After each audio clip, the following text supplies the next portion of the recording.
இந்த வேளையில் எங்களை சாட்சியாக நிறுத்திய தேவனுக்கு நாங்கள் ஸ்தோத்திரங்களை ஏறெடுக்கிறோம். என்னோடய பெயர் ரூபன், என்னோடய மனைவிய பேர் மெர்சி. எங்களுக்கு முதலாவதாக எங்களுக்கு ஒரு பெண் குழந்தையை கடவுள் கொடுத்துருந்தார். ரெண்டாவதாக என்னுடைய மகன் கருவில் இருக்கும் பொழுது, அதாவது 5வது மாதத்தில் ஒரே பொசிஷனில் இருந்தான். அதாவது கருவில் இருக்கும்பொழுது ஒரே பொசிஷனில் இருந்ததுனால கம்ப்ளீட்டாக உங்கள் சன்னை ஸ்கேன் பண்ண முடியல.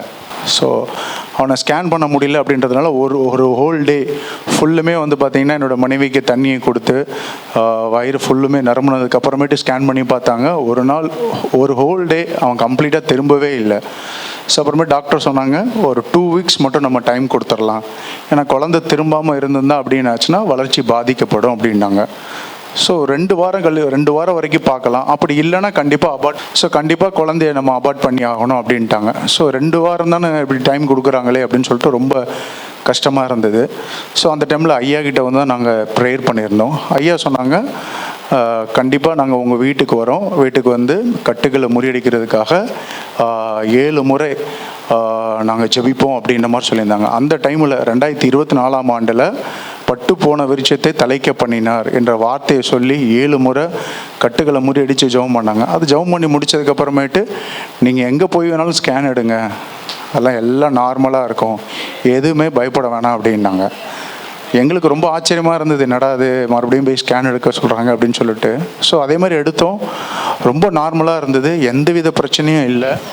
ஸோ அந்த வார்த்தையின்படியே தேவன் எங்களுக்கு ஒரு அழகான ஒரு ஆண் குழந்தை கட்டளையிட்டார். தொடர்ந்து என்னுடைய வளர்ச்சிக்காகவும் மேலும் ஒவ்வொரு காரியத்துக்காகவும் நீங்கள் ஜெபம் பண்ணிக்கொள்ளுங்க. கர்த்தருடைய நாமம் இந்த சாட்சியின் மூலமாக கர்த்தருடைய நாமம் மகிமைப்படுவதாக. எங்களுக்காக ஜெபித்த ஐயாவுக்காகவும் சபையார் ஒவ்வொருத்தருக்காகவும் நன்றியை செலுத்துகிறேன். தேங்க்யூ. கர்த்தருடைய பரிசுத்த நாமத்திற்கு மகிமை உண்டாவதாக. தலைப்பு இரட்டிப்பான நன்மைகள். சகரியா 9:12. சகரியா 9:12. இரட்டிப்பான நன்மைகள். இந்த தலைப்பிலே ஆவியானவர் பேசுவாராக. நம்பிக்கை உள்ள சிறைகளே அரணுக்கு திரும்புங்கள், இரட்டிப்பான் தருவேன், இன்றைக்கே தருவேன். நம்பிக்கையுள்ள சிறைகளே அரணுக்கு திரும்புங்கள், இரட்டிப்பான் தருவேன், நன்மை தருவேன், இன்றைக்கே தருவேன். அப்படி என்றால் இந்த நிகழ்ச்சி 7 கண்டத்தில் இருக்கக்கூடிய ஊருக்கும் இதுவரையும் எந்த நன்மை பெற்றுக்கொள்வதற்கு எந்த எரிவுகின்றாலும் தடையின்றால் அறுத்து ஆண்டு சகரியா 9:12 வருஷத்தில் நம்பிக்கையுடைய சிறைகளே அரணுக்கு திரும்புகள். அதுக்கான நம்ம திரும்பணும். நாம் இரட்டிப்பான் நன்மை பெற்றுக்கொள்ளுக்கு நாம் திரும்பணும், மனம் திரும்பணும். அதுதான் ஆண்டு சொல்கிறார், அரணுக்கு திரும்புகள். அரணுக்குன்னா இயேசு அப்பாட்ட திரும்புங்கள் என்று சொல்கிறார். இரட்டிப்பான் நன்மை இன்றைக்கே தருவேன். இரட்டிப்பான நம்பிக்கைகளை அரணுக்கு திரும்புகள், இரட்டிப்பான் நன்மை தருவேன், இன்றைக்கே தருவேன். அப்போ நம்ம மனம் திரும்பும் போது இரட்டிப்பான நன்மைகளை ஆண்டவர் வைத்திருக்கிறார், தருவார். நம்ம மனம் திரும்பாத பட்சத்தில் தான் அரணுக்கு திரும்புகள், அவருடைய சமூகத்தில் திரும்புகள், அவருக்கு ஒப்பு கொடுங்கள். அப்போது இதுவரை நீங்கள் பெற்றுக்கொள்ளாத இரட்டிப்பான நன்மைகளை ஆண்டவர் தரும்படியாக சகரியா 9:12 நன்மை தருவேன், இன்றைக்கே தருவேன், இரட்டிப்பான் இன்றைக்கே தருவேன். நம்பிக்கையுள்ள சிறைகளே, நம்பிக்கையுள்ள சிறைகளே, நம்பிக்கை உள்ள சிறைகளே அரணுக்கு திரும்புகள், இரட்டிப்பான தன்மை இன்றைக்கே தருவேன் என்று ஆவியானவர் பேசுகிறார். ஊரப கரபா சங்கரபா ரிக்கரபா ரிக்கரபதியா அகரியா தடு இரட்டிப்பான நன்மை தருவேன், நம்பிக்கையுள்ள சிறைகளே அரணுக்கு திரும்புங்கள், இரட்டிப்பான நன்மை தருவேன், இன்றைக்கே தருவேன். அப்படி என்றால் நாம் மனம் திரும்பும் போது என்றால் அவர் சொல்கிறார், நம்பிக்கையுள்ள சிறைகளே அரணுக்கு திரும்புங்கள், என்னிடத்தில் வாங்கள், என்னை திரும்புங்கள், அரணுக்கு திரும்புங்கள், இரட்டிப்பான் நன்மை தருவேன், இன்றைக்கே தருவேன் ஆண்டு சொல்கிறார். அப்படி என்றால் அகரியா 9:12 சகரியா தீர்க்கதரிசி கொண்டு உரைத்த வார்த்தை. சகரியா நம்பிக்கொள்ள அரணுக்கு திரும்புகள், தெளிவான தன்மை தருவேன். இன்றைக்கு இந்த நிகழ்ச்சியை பார்க்கும்போது நீங்கள் மனம் திரும்பும்போது தெளிவான நன்மை உங்களை தேடி வரும் என்று அதுதான் சகரியா 9:12 நம்பிக்கொள்ள அரணுக்கு திரும்புங்கள், அவரிடத்தில் திரும்புங்கள், அவர்கிட்ட வாருங்கள். அப்போது நம்பிக்கொள்ள அரணுக்கு திரும்புகள், தெளிவான நன்மை தருவேன், இன்றைக்கே தருவேன் என்று ஆண்டவர் பேசுகிறார். ஊரப கரபா சங்கரபாதி கரபாதி கரபாதி கரபாதி கரபசியா. ஆண்டவரே சகரியா 9:12 நன்மைக்குள்ள அரணுக்கு திரும்புங்கள், தெளிவான நன்மை தருவேன், இன்றைக்கே தருவேன் என்று சொல்லுகிறார். அப்போ மனம் திரும்பும்போது தெளிவான நன்மை உங்களை தேடி வரும். நீங்கள் மனம் திரும்பாதனால தான் அந்த இரட்டைப்பான நன்மை உங்களுக்கு வராதபடி இருக்குது.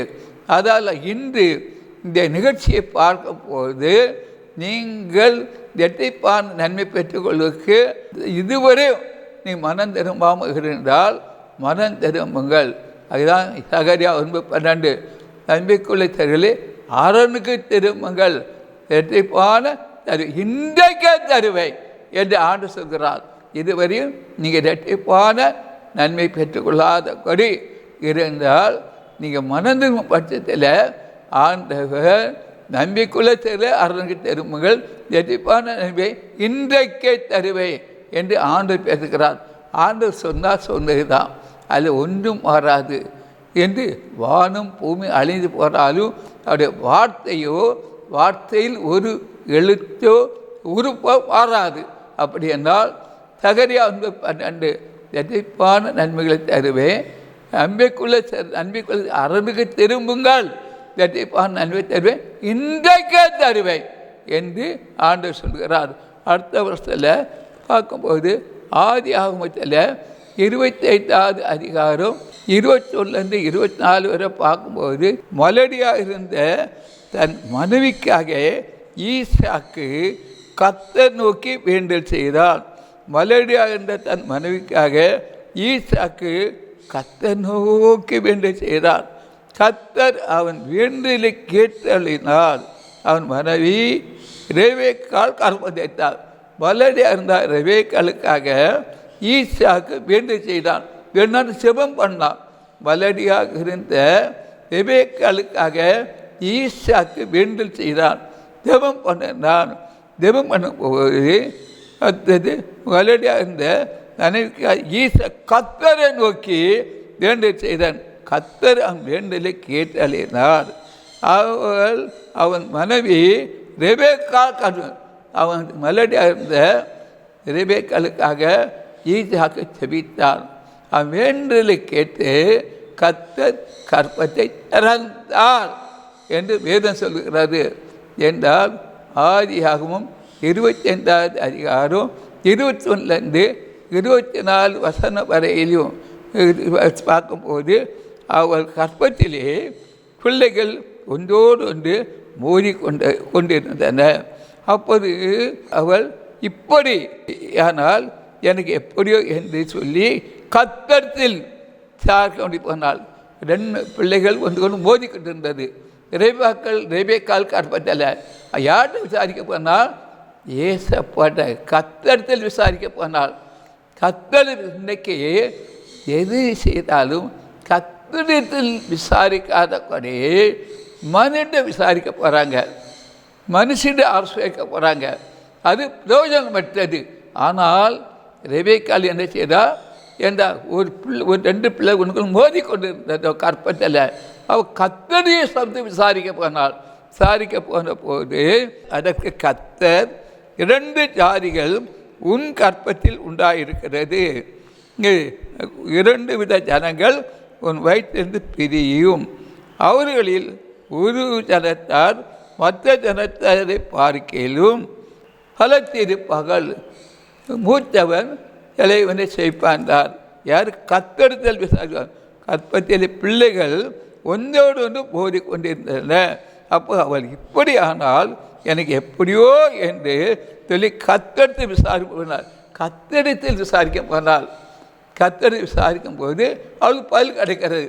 இன்னைக்கு அவள் கற்பத்தில் ஒரு பிள்ளை ரெபெக்காள் கற்பில் ஒன்று மோதி கொண்டு இருந்தது. அது ரெட்டிப்பான நன்மை. 2 பிள்ளைகள். ஏன்னா ஈசாக்கு வேண்டல் செய்தான். அவள் மலடியாக இருந்த போது ஈசாக்கு செய்தான். அவர் 2 பிள்ளைகளை அவள் கற்பத்தில் வைத்தார். வைத்தது மட்டும் இல்லை, அந்த பிள்ளை கொண்டு மோதி கொண்டு இருந்தது என்று வேதம் சொல்கிறது. இதனால் அவள் கற்பதி பிள்ளைகள் ஒன்றொன்று மோதி கொண்டு இருந்த அப்போது அவள் இப்படியானால் எப்படியோ என்று சொல்லி கத்தரிடத்தில் விசாரிக்க போனாள். யார்கிட்ட விசாரிக்க போனால்? கத்தரிடத்தில் விசாரிக்க போனாள். மனிதனிடத்தில் இல்லை, மனுஷனிடத்தில் இல்லை, கத்தரிடத்தில் விசாரிக்க போனாள். அருமையான தேவச்சனமே, நமக்கு கத்தரிடத்தில் தான் விசாரிக்கணும், எந்த மனிதனை விசாரிக்கக்கூடாது. இயேசு என்ன சொல்லுகிறாரோ அதைப்படி செய்யணும். அவருடைய சொந்த ஆலோசனை கேட்டால் நமக்கு அனுகூலமாக இருக்கும். மனிதனுடைய ஆலோசனை கேட்டால் குழப்பமும் சமாதான குறைவாக இருக்கும். ஆனால் கர்த்தருடைய ஆலோசனை கேட்டால் அவருடைய வார்த்தைகள்லாம் ஆம் என்றும் ஆமேன் என்று இருக்கும். அதே போல் ஈசாக்கு வேண்ட செய்தான். ரெபெக்காள் மலடியாக இருக்கும்போது அவன் செய்தால் அவன் ஜெபத்தை கேட்டு ரெபெக்காள் கற்பத்தில் இரட்டைத்தனை ஆசீர்வாதத்தை அவர் உருவாக்கினார். அதான் இரட்டைப்பான நன்மைகளை என்றால் அன்பைக்குள்ள சர்களே அரணுக்கு திரும்புங்கள், இரட்டைப்பான இன்றைக்கே தருவன் சொன்னார். அவர் இரட்டைப்பான ஆசீர்வாதத்தை என்றார். ரெபெக்காள் கற்பத்திலே ஈசாக்கு ஜெபத்தை கேட்டு வைத்தார். அந்த பிள்ளைகள் கொண்டு மோதி கொண்டு இருந்தது. உடனே இது எப்படியோ என்ன என்று அவளுக்கு ஒரு பயம் உண்டாயிற்று. அப்போது அவள் என்ன செய்தார்? கர்த்தருடைய சப்தத்தை விசாரிக்க வந்தார். யாருக்கிட்ட? கர்த்தர் இந்த வானத்தையும் நுய் காற்றையும் கடலில் உருவாக்கின ஒரே தேவன் என்றால் ரெபெக்காளை உருவாக்கின அவர் தான். ஈசாக்கு அவர்கிட்ட விசாரிக்க போனார். விசாரிக்க போகும்போது அது கர்த்தர் 2 சாரிகள் உங்கள் கற்பத்தில் உண்டாயிருக்கிறது. 2 குழந்தைகள் உன் கற்பத்தில் உண்டாயிருக்கிறது.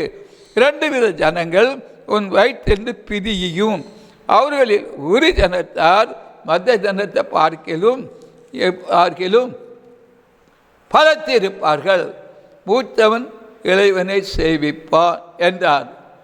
பிரசவ காலம் பூர்ணமாகும் போது அவள் கற்பத்தில் 2 பிள்ளைகள் இருந்தது. அப்போ சகரியா நம்பிக்குள்ளே சர்களே அரணுக்கு திரும்புங்கள், இரட்டிப்பான நன்மையை தருவேன், இன்றைக்கே தருவேன் என்று சொல்கிறார். அப்போது ஈசாக்கு ரெபெக்காள் திரும்ப மலடியாக இருந்தால் உடனே ஈசாக்கு செபித்தான். ஜெபிக்கும் போது அந்த ஜெபத்தை கேட்டு ரெபெக்காளுடைய கற்பத்திலே 2 பிள்ளைகளை உருவாக்கினார்.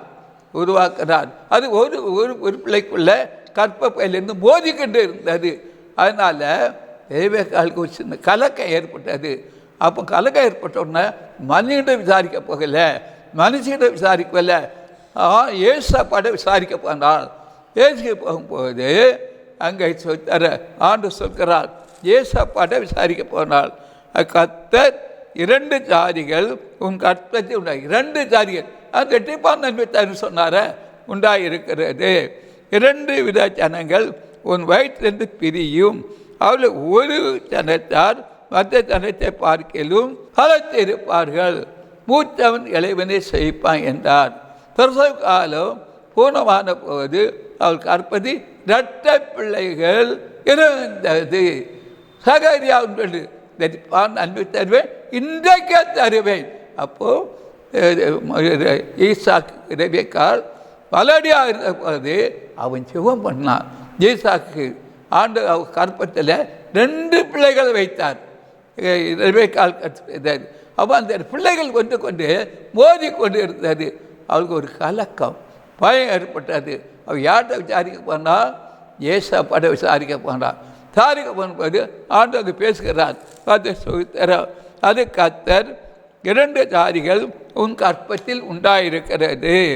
2 வித ஜனங்கள் உன் வயிற்றில் இருந்து பிரியும். அது ஒரு ஜனத்தார் மற்ற ஜனத்தை பார்க்கலும் பலத்திருப்பார்கள். மூச்சம் இளைவனை செய்ப்பான் என்றார். பிரசவ காலம் பூர்ணாகும் போது அவள் கற்பத்தி 2 பிள்ளைகள் இறந்தது. அப்போ சகரியா இரட்டிப்பான் நன்மை தருவேன், இன்றைக்கே தருவேன். அப்போ ஈசாக்கு ரெபெக்காளுக்கு அது இரட்டிப்பான ஆசீர்வாதத்தை கொடுத்தார். அப்போ இந்த நிகழ்ச்சியை பார்க்குறவர்களுக்கு நான் அதான் சொன்னார், மனம் திரும்பும் பொழுது இரட்டிப்பான ஆசீர்வாதம் தேடி வரும். ஈசாக்கு மனம் திரும்பி தான் ஜெபம் பண்ணலாம். அவன் ஜெபத்தை கேட்டு ரெபெக்காள் கர்ப்பத்தில் 2 பிள்ளைகளை உருவாக்கினார். அது ஒன்று கொண்டு மோதி கொண்டிருந்தது. ரெபெக்காள் ஒரு கலக்கம் உண்டானது. கலக்கம் உண்டான தேவனுடைய சமதி விசாரிக்க போனால், விசாரிக்கும் போது உங்கள் கர்ப்பத்தில் 2 குழந்தைகள் இருக்குது என்று தேவன் சொன்னார். பிரசவ காலத்திலே அந்த 2 குழந்தைகள் அதுக்கு ரெபெக்காளுக்கு ஈசாக்கு பிறந்தது என்று பார்க்குறோம். சகரியா இரட்டிப்பான் நன்மை இன்றைக்கே தருவேன் என்று சொன்னார். இந்த வசனத்தை கொண்டு அவர் பேசுகிறார். அந்த 2 ராஜாக்கள் 9வது அதிகாரம் 9-10 பார்க்கும்போது அவர்கள் அக்கறைப்பட்ட பின்பு எலிசாவை நோக்கி, நான் உன்னை விட்டு எடுத்துக்கொள்ளப்படுவதற்கு முன்னே நான் உனக்கு என்ன செய்ய வேண்டிய கேள் என்றார். யார் கேட்கிறா? எலியா தீர்க்கதரிசி எலிசாவிட்ட கேட்கிறார் என்றார். அவர்கள் அக்கறை கொண்ட பின்பு எலிசாவை நோக்கி, நான் உன்னை விட்டு எடுத்துக்கொள்ளப்படும் முன்னே நான் உனக்கு செய்ய வேண்டிய என்ன கேள் என்றார். அதற்கு எலிசா, உம்மிடத்தில் உள்ள ஆவியின் வரம் எனக்கு இரட்டிப்பாக கிடைக்கும்படி வேண்டுகிறேன் என்றான். எலிசாவுடைய ஆவிக்குரிய வரம் இரட்டிப்பாக எனக்கு கிடைக்க வேண்டும் எலிசா கேட்கிறான். அதுக்கு அவன், அரிதான காரியத்தை நீ கேட்டாய். உன்னை விட்டு நான் எடுத்துக்கொள்ளப்படுகையில் என்னை நீ கண்டால் உனக்கு கிடைக்கும், இல்லாட்டா கிடையாது என்றால் எலிசா தீர்க்கதரிசி உம்முடைய இரட்டிப்பான வரம் கிடைக்கணும். சகரியா 9:2 அன்பிற்குள்ள தரகளே அரணுக்கு திரும்புகள், இரட்டிப்பான மனம் திரும்பும் பொழுது இரட்டிப்பான அன்மை கிடைக்கும் என்றால் கிடைக்கும் என்று பேர் சொல்கிறது. அது எலியாட்ட இருக்கக்கூடிய இரட்டிப்பான வரத்தை எலிசா கேட்டான். அதுக்கு அவன், நீ அரிதான காரியத்தை கேட்டால், நான் உன்னை விட்டு நான் எடுத்துக்கொள்ளப்படுகையில் என்னை கண்டால் உனக்கு கிடைக்கும், இல்லாவிட்டால் கிடைக்காது. ஊரப கரபாசியா இரட்டிப்பான வரம் எலியாட்ட கேட்கலாம். எலிசா அப்போது அவர் அக்கறைப்பட்ட பின்பு எலியா நோக்கி, நான் உன்னை விட்டு எடுத்துக்கொள்ளப்படும் முன்னே நான் உனக்கு என்ன செய்வேன் கேள் என்றார். அதற்கு எலிசா, ஆவின் வரம் இரட்டிப்பாக கிடைக்க வேண்டுகிறேன் என்றான்.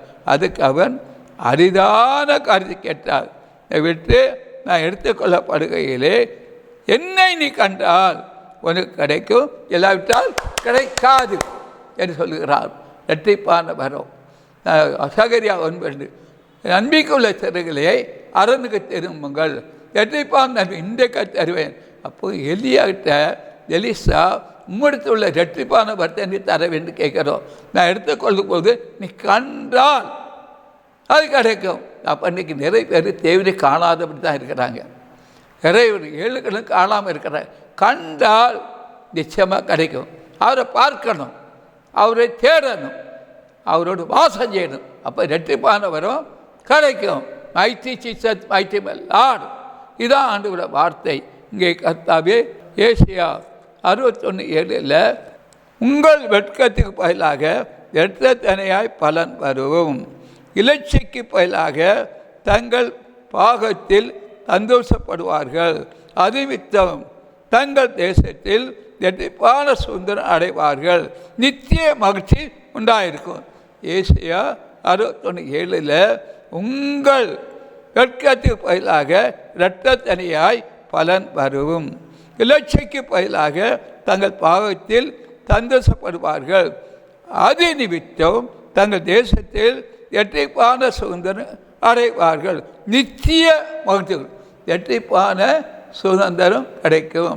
இதனால் நீங்கள் மகிழ்ச்சி அடைவீர்கள். ஏசியா 61:7 இது உறுதிப்படுத்தப்படுகிறது. சகரியா 9:2 நம்பிக்கையுள்ள சிறர்களே அரணுக்கு திரும்புங்கள், இரட்டிப்பான நன்மையை இன்றைக்கு தருவேன்.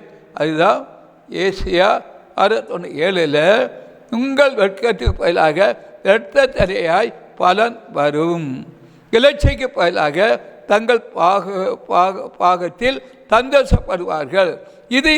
அதை நிமித்தம் தங்கள் தேசத்தில் இரட்டிப்பான சுதந்திரம் அடைவார்கள், நித்திய மகிழ்ச்சி அவருக்கு உண்டாகும் என்று ஆண்டு ஏசியா 61:7 வசனத்தை கொண்டு பேசுகிறார். ஆதலால் சகரியா 9:2 நம்பிக்கையுள்ள தர்களே அரணுக்கு திரும்புங்கள், இரட்டிப்பான நன்மை கிடைக்கும், இன்றைக்கே கிடைக்கும். அப்போது மனம் திரும்பும் பொழுது இரட்டிப்பான நன்மை சகரியா என்றால் அரணுக்கு திரும்பணுமா, அப்படி திரும்பும்போது இரட்டிப்பான நன்மை கிடைக்கும், இன்றே கிடைக்கும். நான் சொல்கிறோம். இப்போது இந்த நிகழ்ச்சியை பார்த்து கொண்டிருக்கிறவர்களுக்காக நான் செபிக்க போகிறேன். ஆமோஸ் 3:7 கர்த்தராகிய ஆண்டவர் தீர்க்கதரிசிகளாகிய தம்முடைய ஊழியக்காரருக்கு தமது ரகசியத்தை வெளிப்படுத்தாமல் ஒரு காரியம். தீர்க்கதரிசி தான் தேவனுடைய வாயாக இருக்கிறார். அதனால் ஆண்டவர் சொல்கிறார், கர்த்தராகிய ஆண்டவர் தீர்க்கதரிசிகளாகிய ஊழியக்காரருக்கு ரகசியத்தை வெளிப்படுத்த ஒரு காரியம் செய்யார் என்று பார்க்கிறோம்.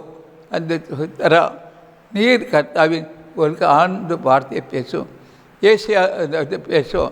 ஆமோஸ் 3:7 கர்த்தராகிய ஆண்டவர் தீர்க்கதரிசிகளாகிய ஊழியக்காரருக்கு வெளிப்படுத்தாங்க மிகாவில் தூதம் வந்திருக்கிறான்.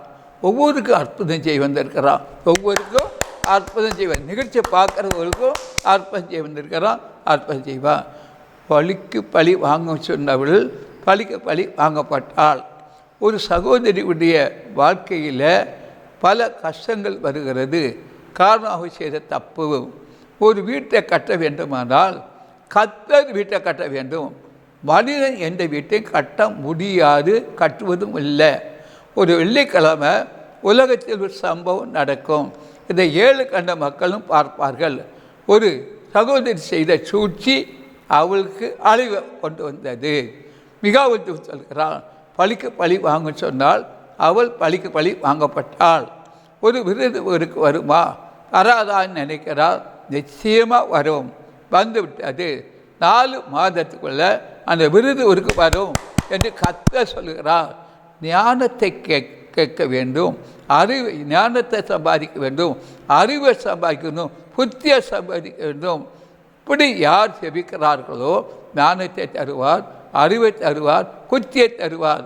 வேத வசனத்தை உரிமையாக்கி செபிங்கள் என்று கர்த்தர் சொல்கிறார்.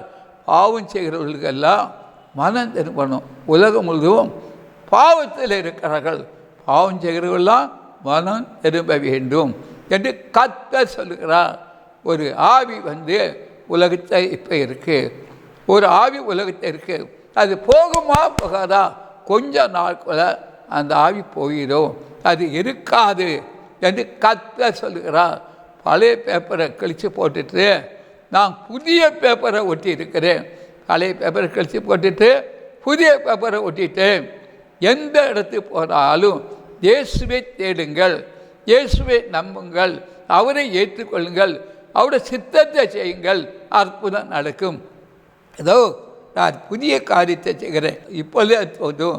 விளக்கெல்லாம் கொளுத்திக்கிறேன், அந்த விளக்கை எரிய விடுங்க, அணையாதுங்க. நீங்கள் செய்கிற பாவத்தை வித்தம் நான் கொளுத்தி வச்ச விளக்க நீங்கள் பாவத்தை வித்தம் அணைக்கிறீங்க. அதனால் உங்களுக்கு இரட்டிப்பான நன்மை இல்லை. நான் ஒரு விளக்கை கொளுத்தி எரிய விடுங்க, பாவம் செய்யாதீங்க, அக்கிரமம் செய்யாதீங்க என்று ஆண்டவர் சொல்லுகிறார். ஒரு விளக்கை நான் கொளுத்தி வச்சும்போது எரிய விடுங்க, நீங்கள் பாவம் செய்யாதுங்க, தவறு செய்யாதுங்க, அக்கிரமம் செய்யாதுங்க, தப்ப அந்த விளக்கை எரியாது. மிகவும் தூதன் சொல்லுகிறான், கட்டுக்கடகாத மக்களை நான் கொண்டு வந்து விட்டேன். சிறிய மந்தை பெரிய மந்தை ஆகிவிட்டது. ஒரு பள்ளத்தை வெட்டி வச்சு ஒரு புதைக்க நிறுத்த போட்டால் அது அவளுக்குத்தான் தவிர ஊழியக்காரர்கள் கிடையாது. சபைகளெல்லாம் கொஞ்ச நாள் கலங்கும். எந்த எந்த சபை இருந்தாலும் கொஞ்ச நாள் கலங்கும் என்று கர்த்தர் சொல்கிறார். ஒரு முக்கியமான காரியம் உலகத்தில் நடக்க போகுது. எதுவரை அப்படி நடக்கல. எந்த ஆவி உலகத்தில் இருக்கோ அது போகுமா போகாத போய்விடும். கொஞ்ச நாள் இருக்கணுமே இருக்காது. அதை ஆண்டு காட்டுகிறார். 4 மாதத்துக்குள்ள அந்த ஆவி போயிடும் என்று கர்த்தர் சொல்லுகிறார். நல்ல பாம்பு உலகம் முழுவதும் இருக்கிறது. அது அழிக்கப்பட வேண்டுமா? அழிக்கப்பட முடியுமா? அழிக்கப்படும். அது இல்லாமல் போயிடும். வேத வசனம் உலகத்தில் எங்கும் உறுதிப்படுத்தப்படும். நித்திய மீட்பு, நித்திய சமாதானம், நித்திய சந்தோஷம் ஏசப்பாட்ட உண்டு. அதை ஆண்டு காட்டுகிறார். உங்களுக்கு என்ன அற்புதத்தை அவர் செய்ய வேண்டுமோ அவர் செய்வார், செய்துவிட்டார். இந்த வார்த்தை கேட்கும்போது அதிசயம் அற்புதம் நடக்கும். அதிசயம் நடக்கும். நிகழ்ச்சியை பார்க்கறது தனித்தனியாக ஆசீர்வதி சகரியா நம்பிக்குள்ளே அருள் இன்றைக்கு தந்து விட்டார். அது இந்த ஊழியத்துக்கு தேவைங்க. நீங்கள் உங்களுக்கு ஏற்பட்டால் தொலைக்காட்சி நிகழ்ச்சி உற்சாகமாக காணிக்கை செலுத்துவீங்க. கர்த்தர் ஆசைப்பார். அல்லேலூயா, ஆமென். எங்களுடைய வங்கி விலாசம் S Thangasamy, bank of Baroda, Ambattur branch. Account number 05330100023359. IFSC code BAR 0AMBATT. மேலும் தேவ ஊழியரை நீங்கள் தனித்தனியாக சந்தித்து ஜெபிக்க விரும்பினார் ஒவ்வொரு நாளும் அதிகாலை 5 மணி முதல் காலை தொழுகையில் நீங்கள் கலந்து கொண்டு சகோதரர் அவர்களை சந்தித்து ஜெபித்துக் கொள்ளலாம். மேலும் விவரங்களுக்கு தொடர்பு கொள்ள சுவிசேஷகர் எஸ் தங்கசாமி. தொலைபேசி எண் 26574550, 26574551. செல்போன் 9383344445. புத்தூர் அதிசய பராக்கா தீர்க்க தரிசன ஊழியங்கள் நடத்தும் பரிசுத்த உபவாச ஜெப கொடுகை நடைபெறும் இடம் அதிசய பராக்கா தீர்க்க தரிசன ஊழியங்கள் 71 மௌனசாமி மடம், அம்பத்தூர் ஓச்சி. இதில் சிறப்பு ஜெபம் மற்றும் தேவ செய்தி அளிக்க இருக்கின்றவர் தீர்க்கதரிசி எஸ் தங்கசாமி அவர்கள். அன்பானவர்களே, இந்த உபவாச கூட்டத்தில் கலந்து கொண்டு தேவ ஆசீர்வாதங்களை பெற்று செல்ல அன்புடன் அழைக்கப்படுகின்றீர்கள். மேலும் ஆலோசனைகளுக்கும் நீங்கள் தொடர்பு கொள்ள வேண்டிய முகவரி சுவிசேஷகர் எஸ் தங்கசாமி, 71 மௌனசாமி மடம், அம்பத்தூர் ஓச்சி, சென்னை 53.